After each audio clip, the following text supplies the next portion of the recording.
Imagine this. It's a rainy evening in our cozy apartment, the kind where the world outside feels distant and cold, but inside everything should be warm and safe. I was sitting on the couch, scrolling through my phone, when I heard the front door creak open. My heart skipped a beat, not out of fear, but out of that familiar excitement. It was him, Mark, my husband of 5 years.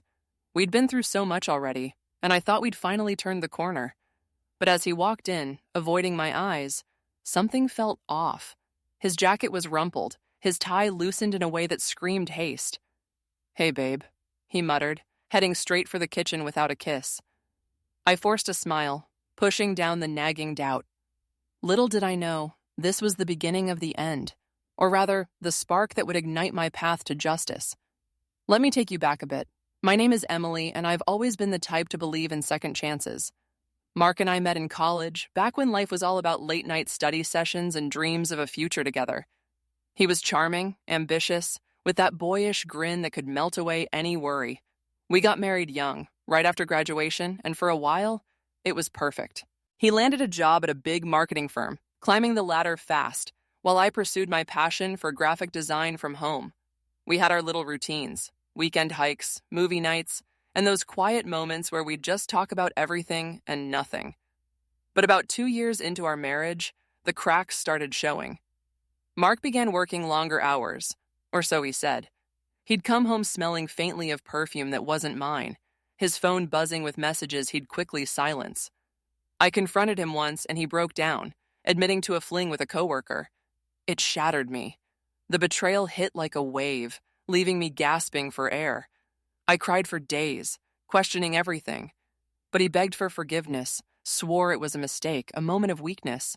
He even quit that job to prove he was serious. Foolishly, I forgave him. We went to counseling, rebuilt trust, brick by brick. Or at least that's what I thought. Fast forward to now. That rainy evening was just the start.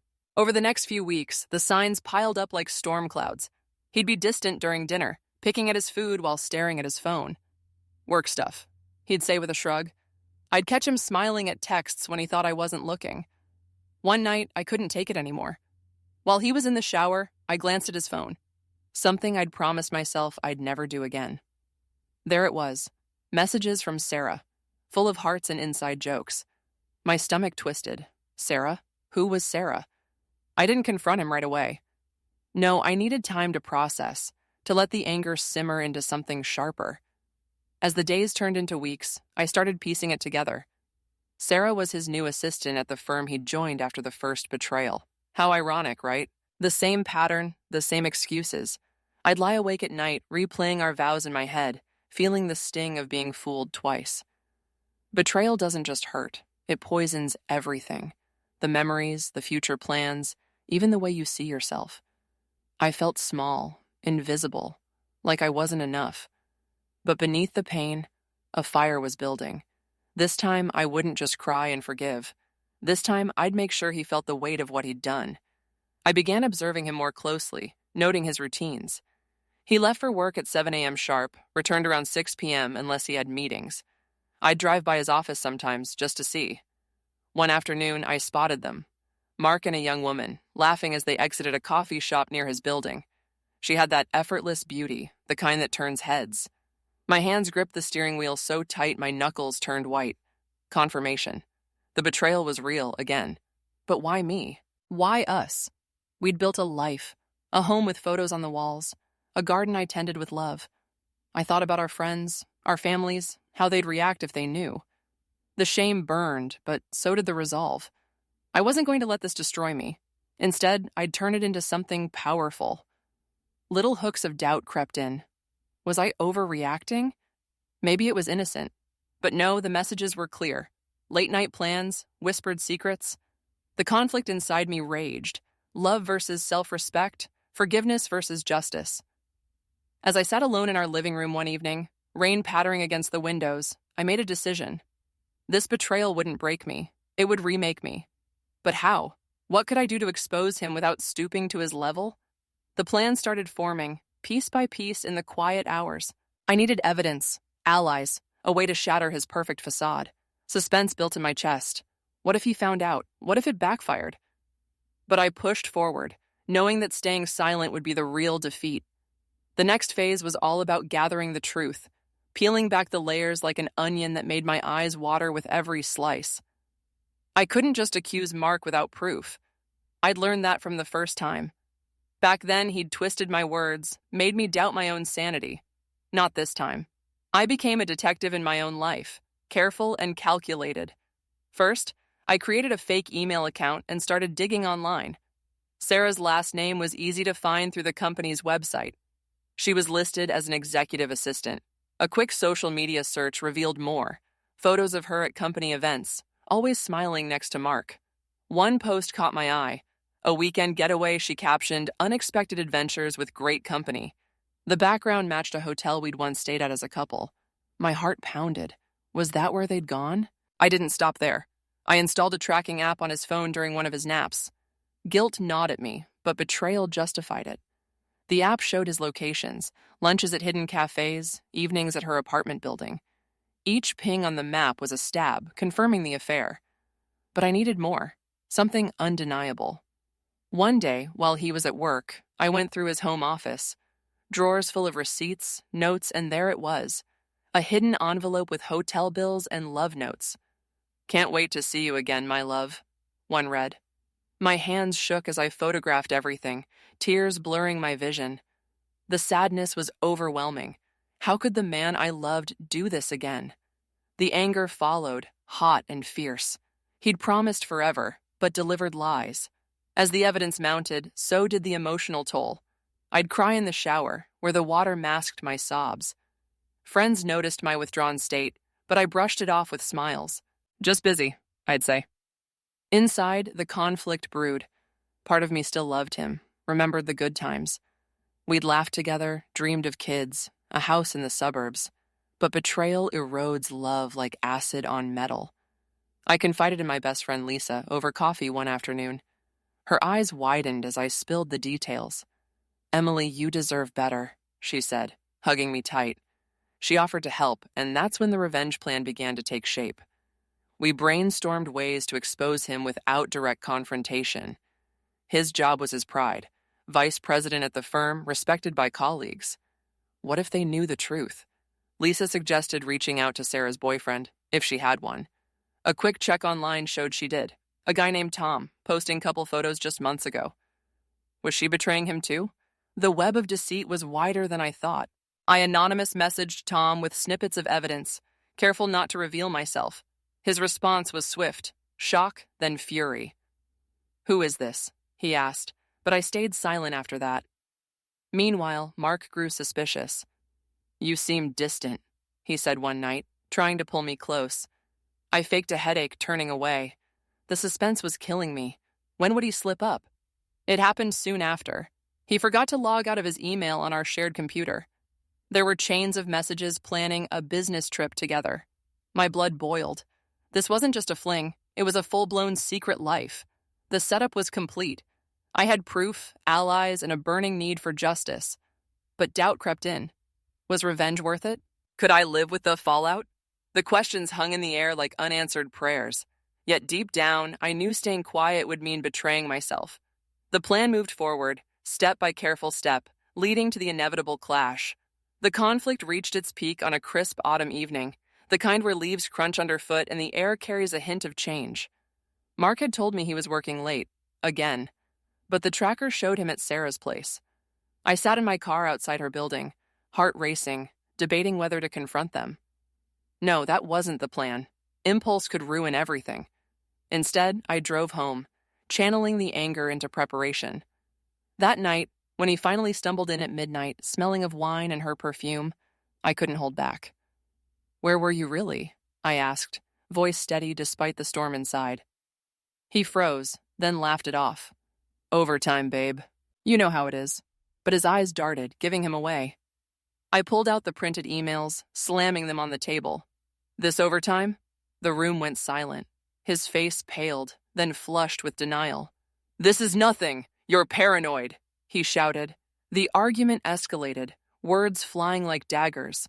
He accused me of invading his privacy, of not trusting him. "After everything we've been through?" I countered, voice breaking. You promised. Tears streamed down my face, a mix of sorrow and rage. He stormed out, leaving me alone with the echoes. The next days were a blur of silence. He slept on the couch, we barely spoke. The betrayal hung heavy, suffocating. I questioned my worth. Why wasn't I enough? But Lisa reminded me, it's him, not you. Her words fueled me.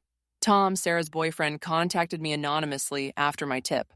We met in a park, sharing stories. He was devastated too, but ready to act. Together, we plotted.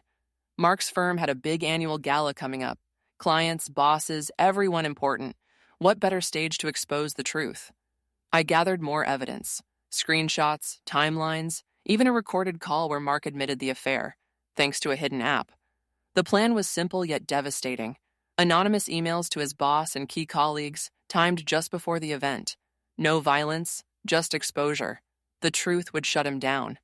As the gala approached, tension built. Mark acted like nothing happened, even invited me as his +1. Let's put this behind us, he said. I agreed, smiling sweetly while inside the revenge brewed. Suspense gripped me. Would it work? What if he suspected?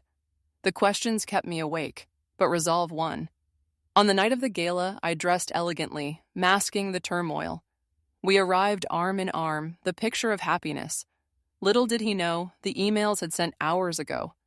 Whispers started as we mingled. His boss pulled him aside, face stern. Mark's smile faltered. The breaking point was here. With the conflict out in the open, at least between us, the revenge plan solidified. I couldn't just lash out. It had to be smart, calculated, leaving no room for him to spin it.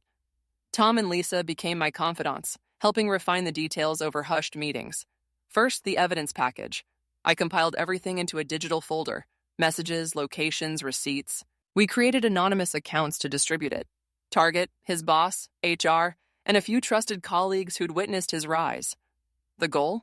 Ruin his professional reputation, the one thing he valued above all. But there was more. Mark had been siphoning money from our joint account for his secret dates. I consulted a lawyer quietly, learning my options for divorce and asset division.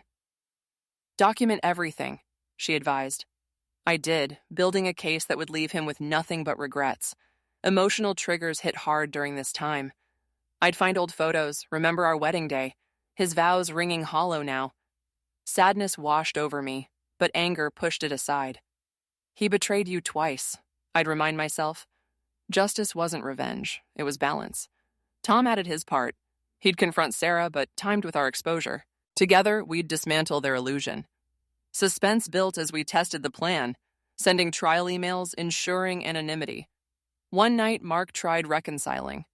I love you, Emily. Sarah means nothing. His words stung, but I saw the lie. I played along, buying time. Inside, the plan hummed like a well-oiled machine. As D-Day neared, doubt flickered. Was I becoming like him? No, this was self-defense. The betrayal had changed me, but for the better. I'd emerged stronger. The climax loomed, promising a twist no one saw coming. The gala night was electric with anticipation. Crystal chandeliers sparkled, laughter echoed, but for me, it was the stage for justice. Mark schmoozed clients, oblivious. I sipped champagne, heart pounding. Then it happened. His phone buzzed repeatedly. He checked it, face draining of color. Whispers spread, colleagues glancing our way. His boss approached, voice low but firm. We need to talk. Now. Mark followed, shooting me a confused look. In the side room, the truth exploded. The emails detailed the affair, the lies, even company policy violations, using work time for personal escapades. HR was involved. Suspension pending investigation. Mark emerged, shell-shocked. What have you done? He hissed at me. I feigned innocence at first, then whispered, You betrayed me again. Now everyone knows. The room felt smaller as eyes turned. Sarah arrived late, only to face Tom's public confrontation in the lobby. How could you? He yelled, drawing attention. Chaos ensued, gasps, murmurs. Mark's world crumbled. Clients distanced themselves, his promotion dreams shattered. He left early, alone. I stayed, head high, feeling a rush of relief mixed with sorrow. The climax was raw, emotional. Shock for him. Empowerment for me. The days after were a whirlwind. Mark moved out, begging for mercy. I'll change, he pleaded. But trust was gone. Divorce papers followed, my lawyer ensuring fair division. He lost his job officially. The affair breached ethics codes. I leaned on Lisa and family, sharing the story piecemeal. Their support healed the wounds. Tom and I stayed in touch, both rebuilding. Sarah faced her own fallout, her reputation tarnished. Emotionally, it was a roller coaster. Anger faded to sadness, then acceptance. I'd exposed the truth, but at what cost? Our home felt empty, echoes of laughter gone. Yet freedom bloomed. I pursued my design career, landing bigger clients. Mark tried contacting me, apologies flowing. I blocked him, closing the chapter. The revenge wasn't about destruction, it was reclamation. Suspense gave way to peace. Months passed and life transformed. I sold the apartment, moved to a sunny condo, surrounding myself with positivity. New hobbies, yoga, painting, helped process the betrayal. Friends rallied, introducing me to supportive circles. Professionally, I thrived. Without Mark's shadow, my designs gained recognition. A solo exhibition came, symbolizing rebirth. Tom found closure too, starting fresh. Reflecting, the pain taught resilience. Betrayal stings, but it reveals strength. I dated cautiously, valuing honesty above all. Mark? Rumors said he struggled, job hopping alone. Pity flickered, but justice prevailed. Just when I thought it was over, twists emerged. An old colleague of Mark's reached out. Turns out the affair wasn't his first at work. More victims surfaced, strengthening the case against him. His firm faced scrutiny, leading to reforms. Personally, I met Alex, a kind soul through friends. No rush, but hope sparked. The moral twist, revenge opened doors to better things. Looking back, the journey from betrayal to justice was transformative. I learned to trust my instincts, set boundaries. Forgiveness has limits. Self-love comes first. To anyone listening, if betrayed, seek truth, but choose paths that uplift. Revenge can be exposure, not harm. Today, I'm whole. The scar remains, but it's a badge of survival. Mark's betrayal changed everything. For the better. Moral. From ashes, we rise stronger.